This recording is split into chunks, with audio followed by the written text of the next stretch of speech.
Okay, so today I want to show how you can, as a manager using SuccessFactors, ask for compensation insights directly from the AI Joule, right? So I'm logged in as a manager, Jeff Hill, and so if I click to manage my team, you can see I have 4 direct reports here, including one, Jada Baker.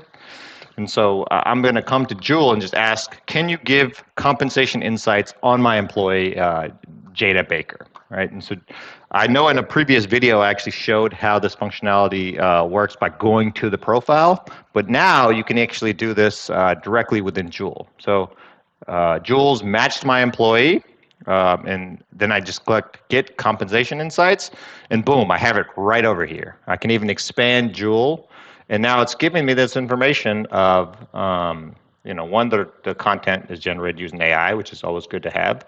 But then the employee has been in the sales position since this, with a consistent job entry date over the years. The compensation has been increased, and it gives the specific detail. If I scroll down, it shows compensation history, one-off payments is there, job progression, pay bands, but then me as a manager, it's actually giving me talking points, right? You can discuss the salary in relation to the market pay range. You can talk about career development. You can get feedback and on the role satisfaction.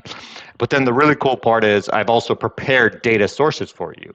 And if you click this View Data Sources, then it's actually going to pull back more information on where it got this information from directly within SuccessFactors. And so I think this is really helpful for you to be able to see, okay, I pulled back Jada Baker's comp information. Here's the records, the dates, the currency, the amounts, and where it kind of stands in terms of the mid and max points for the job.